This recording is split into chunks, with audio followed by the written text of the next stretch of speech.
স্থাপন কৰিছোঁ। অসম ৰাজ্যিক প্ৰাথমিক শিক্ষক সন্মিলনীয়ে এটা বিশেষ পৰ্যবেক্ষণৰ পিছত অহা 7 আৰু 8 ফেব্ৰুৱাৰী তাৰিখে এখন শিক্ষা অভিৱৰ্তনৰ আমি আয়োজন কৰিছোঁ। সাধাৰণতে শিক্ষক সংগঠন বা এনেধৰণৰ সংগঠনসমূহে নিজৰ প্ৰাপ্য দৰমহাক লৈ সততে বিভিন্ন ধৰণৰ সংগ্ৰাম আদি পৰিচালনা কৰোঁ যদিও ৰাজ্যিক শিক্ষক সন্মিলনীয়ে আমি অনুভৱ কৰোঁ যে এটা শিক্ষক সংগঠন হিচাপে ৰাজহুৱা শিক্ষা ব্যৱস্থাটোক আগবঢ়াই নিয়াৰ কাৰণে যিবোৰ অসুবিধা আমি পাই থাকোঁ এই কথাবোৰ ৰাজ্য চৰকাৰক আমি অৱগত কৰাটো দৰকাৰ, জনসাধাৰণক অৱগত কৰাটো দৰকাৰ। আপোনালোক সকলোৱে অৱগত যে ৰাইট টু এডুকেশ্যন এক্ট 2009 আৰম্ভ হোৱাৰ আজি প্ৰায় 14 বছৰ পাৰ হৈ গ'ল। কিন্তু এই ৰাইট টু এডুকেশ্যন এক্ট এতিয়ালৈকে ইমপ্লিমেণ্ট মাত্ৰ 11.5%হে হৈছে। আৰু আমি দেখিছোঁ যে ৰাষ্ট্ৰীয় শিক্ষানীতি যিখন ইতিমধ্যে প্ৰযোজ্য হৈছে তাৰ 3.6 অনুচ্ছেদত এই কথাটো কোৱা হৈছে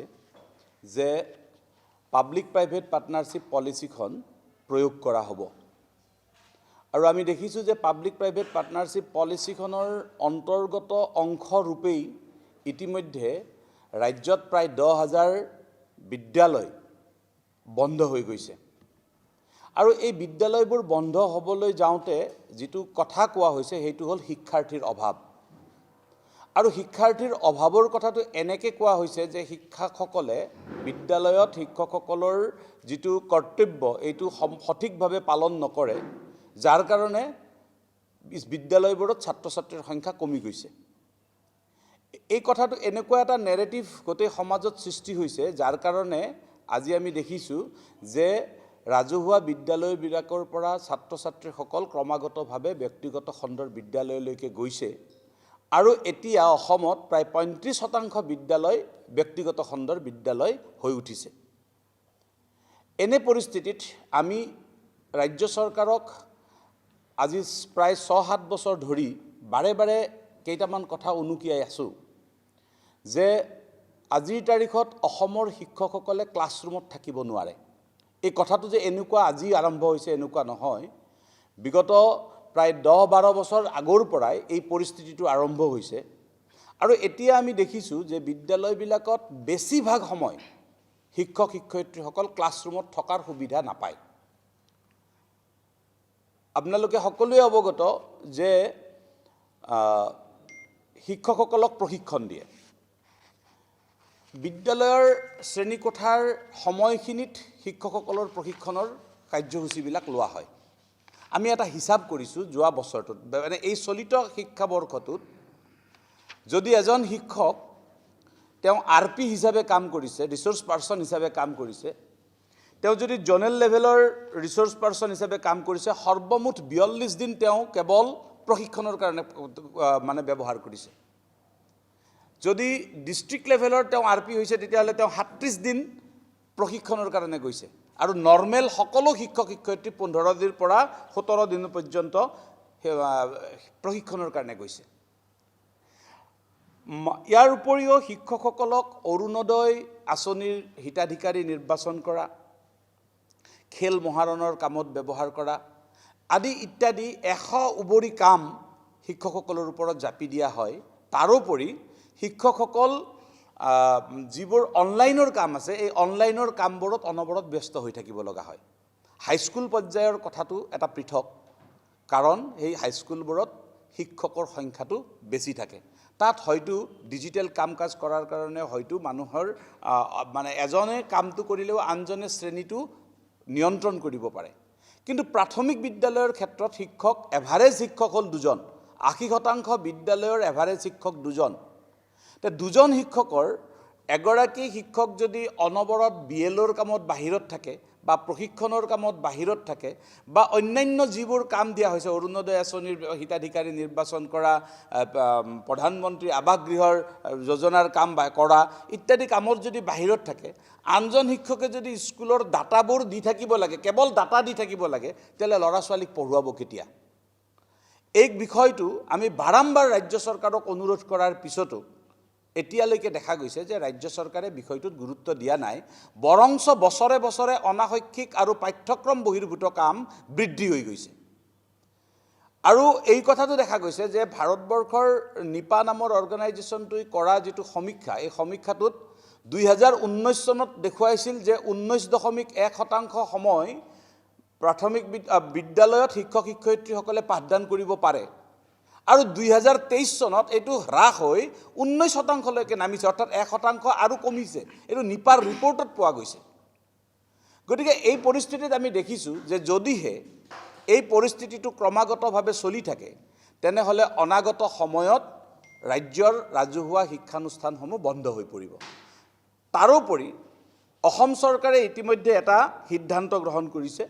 যে এইটো RTE এক্টৰ অধীনত এই বিষয়টো সিদ্ধান্ত গ্ৰহণ কৰিছে যে ব্যক্তিগত খণ্ডৰ বিদ্যালয়ত 25% শিশুক মানে চৰকাৰী ব্যয়ত কি কৰিব শিক্ষা গ্ৰহণৰ সুবিধা প্ৰদান কৰিব মাচুল নিৰ্ধাৰক বিল এখন ইতিমধ্যে গ্ৰহণ হৈছে আপোনালোকে গম পাইছে এই যদি কামটো যদি ইমপ্লিমেণ্টটো হৈ যায় হৈ যোৱাৰ লগে লগে যিসকল ছাত্ৰ ছাত্ৰীয়ে আজিৰ তাৰিখত প্ৰাথমিক বিদ্যালয়ত বা চৰকাৰী বিদ্যালয়ত পঢ়ি আছে তেওঁলোকৰ অভিভাৱকসকলৰ বেছিভাগ অভিভাৱকেই শিশুসকলক ৰাখিছে এই কাৰণেই যে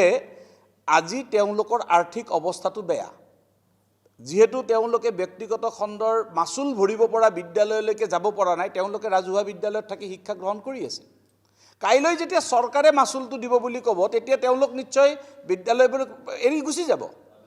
গুচি যোৱাৰ লগে লগে আল্টিমেট কি হ'ব যে শিক্ষাৰ্থীৰ আকৌ অভাৱ হ'ব আৰু আকৌ অভাৱ হোৱা মানে ৰাজহুৱা বিদ্যালয়বোৰ আকৌ বন্ধ হ'ব আৰু এইটো এটা কৌশল হিচাপে ব্যৱহাৰ কৰা বুলি আমি সন্দেহ প্ৰকাশ কৰিছোঁ আৰু সেইবাবে এই সমগ্ৰ বিষয়টো আমি এটা শিক্ষক সংগঠন হিচাপে আমি বেলেগ কৰিব নোৱাৰোঁ কিন্তু আমি ৰাইজক এই কথাখিনি অৱগত কৰাটো আমি দৰকাৰ বুলি ভাবিছোঁ কাৰণ ৰাইজে এই কথাখিনি নিশ্চিতভাৱে বিভিন্ন দল সংগঠনে বা ছাত্ৰ সংগঠন সাহিত্য সংগঠনসমূহে মাজে মাজে বিষয়টোৰ ওপৰত যদিও চৰ্চা চলায় তথাপিও আমি দেখিছোঁ যে হয়তো গোটেই কথাবোৰ অৱগত নহয় আজিৰ তাৰিখত আপোনালোকক উদাহৰণ হিচাপে মই মাত্ৰ কেইটামান কৈছোঁ যে আমি খেল মহাৰণৰ কাৰ্যসূচীৰ বাবে স্কুলৰ পৰীক্ষা বন্ধ কৰি দিয়া হয় পৰীক্ষা স্থগিত ৰাখি থাকিব দিয়া হয় এইটো কেনেকুৱা কথা হ'ব পাৰে আজি ৰেচন কাৰ্ডৰ নিমখ দালি ফ্ৰী দিব তাৰ কাৰণে এটা ভাষণ দিয়া হৈছে সেই ভাষণটো প্ৰাথমিক বিদ্যালয়ৰ শিশুসকলক ৰেচন কাৰ্ডৰ দোকানীসকলৰ লগত শুনাবৰ কাৰণে এটা অৰ্ডাৰ দিয়া হয় কোমল নামৰ চিনেমাখন দেখুৱাবৰ কাৰণে অৰ্ডাৰ দিয়া হয় এতিয়া প্ৰাথমিক বিদ্যালয়ৰ শিশুসকলৰ কাৰণে এই কথাখিনিৰ প্ৰয়োজনীয়তাটো ক'ত বা তেওঁলোকক এই কামখিনি কৰাৰ পিছত আকৌ পাঠদান কৰিব পৰা পৰিৱেশ থাকে নেকি এই গোটেই কথাখিনি আমি ৰাইজক অৱগত কৰাৰ উদ্দেশ্যে আৰু ৰাইজৰ সহমতত যদিহে বিভিন্ন দল সংগঠনৰ সহমত প্ৰকাশ কৰে তেনেহ'লে ৰাজ্য চৰকাৰলৈ এটা আবেদন জনোৱাৰ আমি ইচ্ছা প্ৰকাশ কৰিছোঁ যে 2026-27 শিক্ষাবৰ্ষৰ পৰা যাতে এই ধৰণৰ কথাবোৰ বন্ধ হয় আৰু শিক্ষকসকলক কেৱল শ্ৰেণীকোঠাত থকাৰ সুবিধাটো দিয়া হয় তাৰ কাৰণে আমি এটা ৰাজহুৱা সিদ্ধান্ত লৈ এই কথাখিনি অৱগত কৰিব বিচাৰিছোঁ আৰু সেই উদ্দেশ্যে অহা 7 আৰু 8 তাৰিখে আমাৰ যি শিক্ষা অভিৱৰ্তন আমি আয়োজন কৰিছোঁ এই শিক্ষা অভিৱৰ্তনলৈকে অসমৰ সকলো সাহিত্য সংগঠন সকলো ছাত্ৰ সংগঠন সকলো ৰাজনৈতিক দল ব্যক্তি বিশেষ বিভিন্ন বুদ্ধিজীৱী শিক্ষাবিদসকলক আমি আমন্ত্ৰণ কৰিছোঁ আৰু মাননীয় ডক্টৰ বসন্ত কুমাৰ গোস্বামী অসম সাহিত্য সভাৰ সভাপতি মহোদয়ে আমাৰ এই অভিৱৰ্তনখন উদ্বোধন কৰিব 7 তাৰিখে ৰাতিপুৱা 10:30 বজাত আৰু তাৰ পিছতেই আমি অসমৰ বিভিন্ন সংবাদপত্ৰৰ প্ৰতিটো টেলিভিশ্যন চেনেল আৰু প্ৰতিখন বাতৰি কাকতৰ সম্পাদকসকলৰ লগত আমি যোগাযোগ কৰিছোঁ। তেখেতসকলৰ উপস্থিতি বা কোনোবা চেনেলে যদি পাৰা নাই অন্য এজনক হ'লেও পঠিওৱাৰ আমাক প্ৰতিশ্ৰুতি প্ৰদান কৰিছে। মুঠৰ ওপৰত আমি এই গোটেই বিষয়টো সামগ্ৰিকভাৱে ৰাজহুৱা কৰিব বিচাৰিছোঁ আৰু আমি এই কথাটো ক'ব খুজিছোঁ যে এইটো এটা দীৰ্ঘদিন ধৰি 2007 চনৰ পিছৰ পৰা ক্ৰমাগতভাৱে স্কুলত শিক্ষকসকল থাকিব নোৱাৰা যিটো বিষয়, এই বিষয়টো যে বাঢ়ি গৈছে, এইটো এটা স্ল' পয়জনিঙৰ কাম কৰি আছে আৰু ৰাজহুৱা বিদ্যালয়বোৰ বন্ধ হোৱাৰ উপক্ৰম হৈ গৈ আছে। এই বিষয়টোক আমি আপোনালোকৰ জৰিয়তে আমি অনুৰোধ কৰিছোঁ যাতে প্ৰচাৰ কৰি এই অভিৱৰ্তনখনৰ সাফল্যমণ্ডিত কৰাৰ লগতে অভিৱৰ্তনৰ 2 দিনৰ কাৰ্যসূচীত আপোনালোক উপস্থিত থাকি আমাৰ সমগ্ৰ বিষয়টো জনসাধাৰণৰ মাজলৈকে লৈ যোৱাত সহযোগিতা কৰে, তাৰ কাৰণে আমি আহ্বান জনাইছোঁ। এই কাৰণেই যে আমি যিবোৰ বিদ্যালয়ত কাম কৰি আছোঁ, এই বিদ্যালয়বোৰ ৰাইজে পতা বিদ্যালয়। অসমৰ শিক্ষানুষ্ঠানৰ 99% বিদ্যালয়ে ৰাইজে পতা বিদ্যালয়। কিন্তু এই ৰাইজে পতা বিদ্যালয়বোৰৰ যে 10,000 বিদ্যালয় ইতিমধ্যে বন্ধ হৈ গ'ল,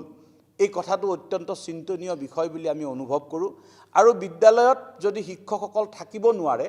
পাঠদানৰ সুবিধাটো যদি নাপায়, কেৱল যদি অনলাইনৰ কামত ব্যস্ত হৈ থাকিব লাগে বা চৰকাৰী আঁচনিবিলাকৰ কাম আমি ব্যস্ততাৰ মাজত থাকিব লাগে, তেনেহ'লে নিশ্চিতভাৱে ছাত্ৰ ছাত্ৰীসকলৰ ক্ষতি হ'ব আৰু ক্ষতি হ'লে পৰৱৰ্তী দিনত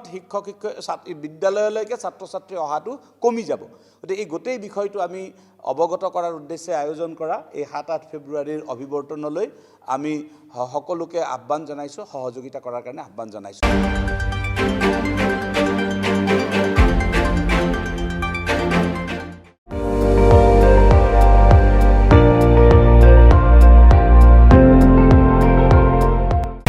আপুনি চাই আছে ND24, সৰ্বশ্ৰেষ্ঠ নহয় সৰ্বোত্তমৰ দৌৰ।